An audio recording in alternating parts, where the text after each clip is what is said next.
रचना बेडवर पडली होती तर सासूबाई बाहेर हॉलमध्ये तिच्या नावाने खूप आरडाओरडा करत होत्या. त्यामुळे रचनाला खूप वाईट वाटले आणि तिच्या डोळ्यात पाणी आले. शेवटी तिने सासूबाईंना विचारले, आई, असे का करत आहात? तेवढ्यात मनीषचा आवाज आला.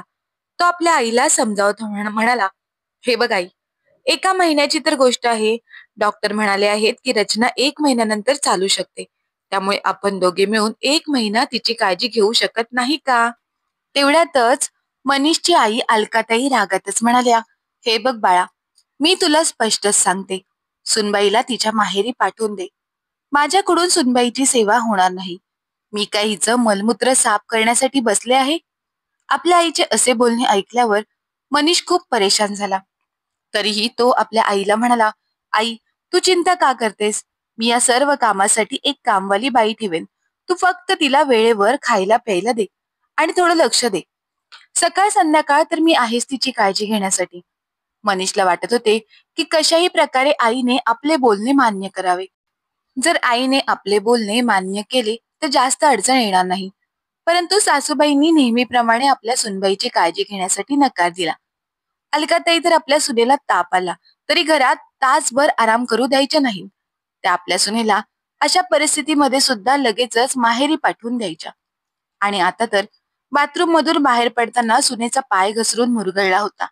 डॉक्टरांकडे गेल्यानंतर समजले की तिच्या पायांचे स्नायू दुखावले गेल्याने तिला लगेचच चालण्यासाठी त्रास होईल. म्हणून 1 महिना बेड रेस्ट करणे गरजेचे आहे. तेव्हापासून अलकाताईंची बडबड चालू झाली होती की सुनबाईला आराम करण्यासाठी तिच्या माहेरी पाठवून दे. ती इथे राहिली तर सर्व काम कोण करेल? मनीष खूपच परेशान झाला होता. कारण अशा परिस्थितीमध्ये तो आपल्या बायकोला एकटीला सुद्धा सोडू शकत नव्हता. खूप विचार केल्यानंतर शेवटी मनीषने आपल्या ऑफिसमधून 1 महिन्याची सुट्टी घेतली आणि आपल्या बायकोला घेऊन तिच्या माहेरी निघून गेला. या गोष्टीने सुद्धा अलकाताई आपल्या मुलावर नाराज झाल्या. त्यांनी मनीषला फोन केला आणि म्हणाल्या, अरे मनीष, तू तर तुझ्या बायकोला माहेरी पोचवण्यासाठी गेला होतास ना, पण आता 1 आठवडा झाला आहे. तू परत केव्हा येणार आहेस? त्यावर मनीष नाराज होऊन आपल्या आईला म्हणाला, आई, मी तिथे राहिलो नाही तर तुला अजूनच कमी काम करावे लागेल. त्यामुळे तू एकटी तिकडे आरामात राहा. तुला माझी काय गरज आहे? अशा परिस्थितीमध्ये मी माझ्या बायकोला एकटीला सोडू शकत नाही. मला तिची काळजी घेण्यासाठी इथे राहावेच लागेल. बरे झाले तू तमाशा करून रचनाला इकडे पाठवून दिलीस. त्यानिमित्ताने मी सुद्धा 1 महिन्याची सुट्टी घेऊन इकडेच राहायला आलो आहे.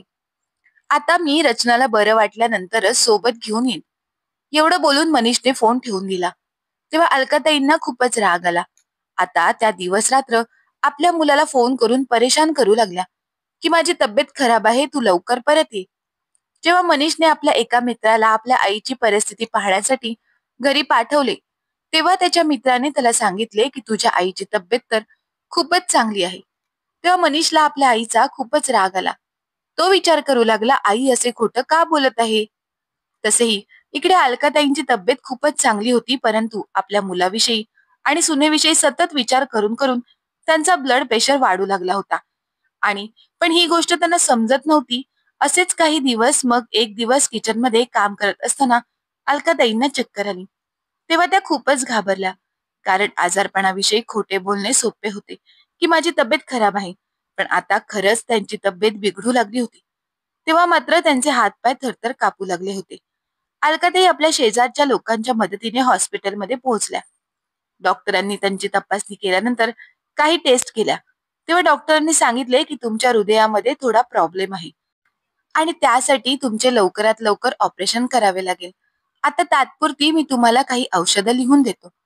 डॉक्टरांचे असे बोलणे ऐकल्याबरोबर अलकाताईंचे हृदय जोर जोरात धडधडू लागले. त्यांचा चेहरा पूर्णपणे उतरला होता. त्यांनी लगेचच मनीषला फोन केला आणि म्हणाल्या, बाळा, माझी तब्येत खूपच खराब आहे. तू लगेचच घरी ये. माझ्या हृदयामध्ये प्रॉब्लेम आहे. डॉक्टरांनी ऑपरेशन करण्यासाठी सांगितले आहे. तेव्हा मनीष रागातच म्हणाला, आई, तू तर नेहमीच आजारी असतेस. आता हे तुझे कोणते नवीन नाटक आहे? तेव्हा अलकाताई रडू लागल्या आणि म्हणाल्या, बाळा, तुला माझ्या बोलण्यावर विश्वास नाही का? हे घे, शेजाऱ्यांच्या बरोबर बोलणे कर. जेव्हा शेजारी राहणाऱ्या मंजिरी काकूंनी सांगितले की मनीष, खरंच तुझ्या आईची तब्येत खूप खराब आहे, तेव्हा मनीष म्हणाला, ठीक आहे, मी लवकरात लवकर तिकडे येण्याचा प्रयत्न करतो. जेव्हा मनीष बाहेरून घरी आला तेव्हा त्याने आपल्या बायकोच्या घरून आपल्या आईला फोन केला आणि म्हणाला, आई, तू एक काम कर. तू आजारी आहेस त्यामुळे तू तुझ्या माहेरी जा. तिथे मामाचे खूप मोठे कुटुंब आहे. ते लोक तुझी खूप चांगल्या प्रकारे काळजी घेतील. कारण यावेळेला माझ्या बायकोला माझी जास्त गरज आहे. तेव्हा अलकाताई रागातच म्हणाल्या, मामाचे कुटुंब माझं कुटुंब आहे की तू आणि तुझी बायको माझं कुटुंब आहेस? तू माझा मुलगा आहेस. अशा वेळी तू माझी काळजी घ्यायला हवीस. मी आपल्याच घरात राहणार आणि तुला इकडेच येऊन राहावे लागणार. मी आजारी आहे. मी इतर कोणाकडेही जाणार नाही. मी तुझ्या मामाकडे गेली तर ते लोक काय विचार करतील की आपण एकमेकांची काळजी घेत नाही? मनीष म्हणाला, आई, तुझे बोलणे सुद्धा अगदी योग्य आहे. तू आता म्हणालीस त्याप्रमाणे रचनाला सुद्धा वाटत असेल ना की जेव्हा ती आजारी असेल तेव्हा तिची काळजी आपणच घ्यायला हवी. आपण तिच्यासोबत असायला हवे. पण अशा वेळी तू तिला नेहमी तिच्या माहेरी जाण्यासाठी तिच्या मागे लागलेली असतेस.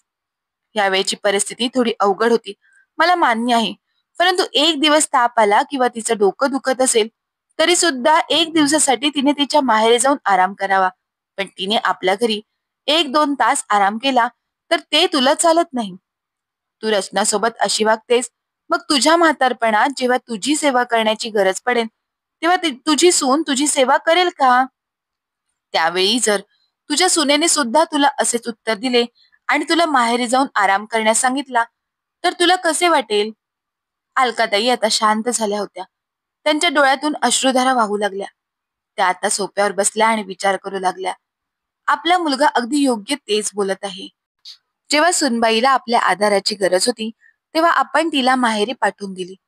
मग आता किंवा यापुढे ती मला गरज असताना माझी सेवा कशी करेल? अलकाताई आता जोर जोरात रडू लागल्या आणि विचार करू लागल्या की मी आता कोणत्या तोंडाने माझ्या माहेरच्या घरी जाऊन त्या लोकांकडे तरी कशी मदत मागू? ते लोक काय विचार करतील? स्वतःचा मुलगा आणि सून असताना सुद्धा मी आजारपणात तिकडे का आली आहे? अलकाताई दिवसभर याच गोष्टीचा विचार करत होत्या.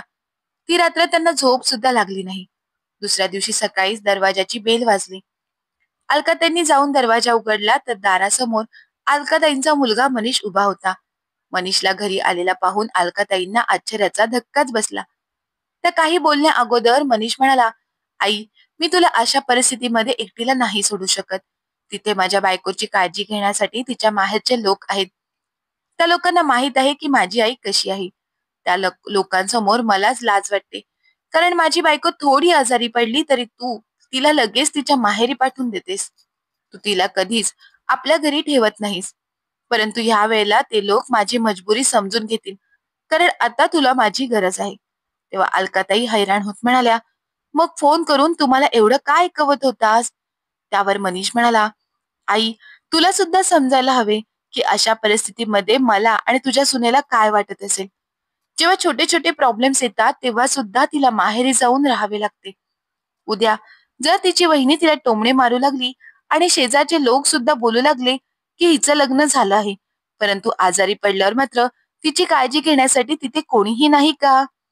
मग सर्व गोष्टी आपल्याच कुटुंबावर येतील ना. लोक काय विचार करतील की आपणच चांगले नाही आहोत, आपल्या सुनेची आपण काळजी घेत नाही. तेव्हा अलकाताई लगेचच म्हणाल्या, आता बस कर बाळा. मला खूप चांगल्या प्रकारे समजलं आहे की आजारी पडल्यानंतर कुटुंबातील लोकांनी त्या सदस्यांची काळजी घ्यायला हवी. जर आपण त्या सदस्याला इतर कोणत्या ठिकाणी पाठवले तर इतर सदस्यांचीच बदनामी होते. आता ह्यावेळी मी काय बोलू मला स्वतःला समजत नाही. आता तर माझी मजबुरी आहे, परंतु मी तुला शब्द देते की भविष्यामध्ये कधी सुनबाई आजारी पडली तर मी तिला तिच्या माहेरी पाठवणार नाही. ज्याप्रमाणे मी माझी कामं करते त्याप्रमाणे मी सुनबाईची सुद्धा कामं करेन. मनीष लगेचच म्हणाला, आई, आता तुझे लवकरात लवकर ऑपरेशन होऊन तुला बरे वाटणे खूप गरजेचे आहे. बाकी गोष्टी आपण नंतर बोलू. मनीषने त्याच दिवशी आपल्या आईला हॉस्पिटलमध्ये ऍडमिट केली आणि तिचं ऑपरेशन करून घेतलं. ऑपरेशन झाल्यानंतर अलकाताईंची मनीषने खूप चांगल्या प्रकारे काळजी घेतल्याने त्या लवकरात लवकर बऱ्या झाल्या. तर इकडे रचनाचा पाय सुद्धा हळूहळू बरा होऊ लागला होता. त्यामुळे ती सुद्धा आपल्या सासरच्या घरी आली होती. आपल्या आईचे ऑपरेशन झाल्यानंतर मनीषने लगेचच घरात एक कामवाली बाई ठेवली होती. कारण घरातील महिलांवर कामाचे जास्त ओझे पडायला नको. रचना सुद्धा आता आपल्या पायावर हळूहळू चालू लागली होती आणि अलकाताई सुद्धा आपल्या सुनेला तिच्या कामामध्ये थोडीफार मदत करू लागल्या होत्या, कारण त्यांना सुद्धा कामामध्ये सक्रिय राहायचे होते. डॉक्टरांनी त्यांना सकाळ संध्याकाळ थोडा वेळ चालण्यासाठी सांगितले होते. त्यामुळे अलकाताई आता आपल्या सुनेलाच आपल्या सोबत चालायला घेऊन जात असायच्या. कारण अलकाताईंना आता असेच वाटत होते की आपल्या सोबत आपल्या सुनेचे सुद्धा स्वास्थ्य चांगले राहावे. चालून आल्यानंतर अलकाताई स्वतःच एखादं फळ कापून स्वतःसह आपल्या सुनेला सुद्धा खायला देत होत्या. त्यानंतर अलकाताई फक्त आपल्या सुनेला घरकामामध्येच मदत करत नव्हत्या, तर आपल्या बरोबर आपल्या सुनेचे शारीरिक स्वास्थ्य कसे चांगले राहील याची सुद्धा काळजी घेत होत्या. कधी कधी त्यांच्या सुनेला ताप यायचा, पण आता अलकाताई कधीच आपल्या सुनेला माहेरी जाण्याची गोष्ट करत नसायच्या. उलट त्यांचा मुलगा आणि त्या स्वतः दोघे मिळून आपल्या सुनेची काळजी घेत असायच्या. मित्रांनो, खूप वेळा असे होते की सुनबाई आजारी पडली की तिला लगेच सांगण्यात येते की तू तुझ्या माहेरी जा, तिकडे जाऊनच उपचार करून घे आणि आराम कर. त्यानंतर तुला बरे वाटेल तेव्हाच तू परत ये. परंतु असे करणे योग्य आहे का? सुनबाई जेव्हा ठीक असते तेव्हा ती सासरच्या प्रत्येक माणसाची काळजी घेते. तिचे प्रत्येक कर्तव्य अगदी चोखपणे पार पडते. तर अशी सून आजारी पडल्यानंतर तिच्या सासरी तिला आराम करण्याचा अधिकार नाही का? तिच्या सासरचे लोक तिची काळजी घेऊ शकत नाहीत का? याविषयी आपले काय विचार आहेत ते आम्हाला कमेंट बॉक्समध्ये कमेंट करून नक्की कळवा. आणि जर का कथा आवडली असेल तर कथेला लाईक करा, शेअर करा आणि अशाच नवनवीन कथा ऐकण्यासाठी तुम्ही अजूनही आपल्या चॅनलला सबस्क्राईब केलं नसेल तर मात्र सबस्क्राईब करायला विसरू नका. धन्यवाद.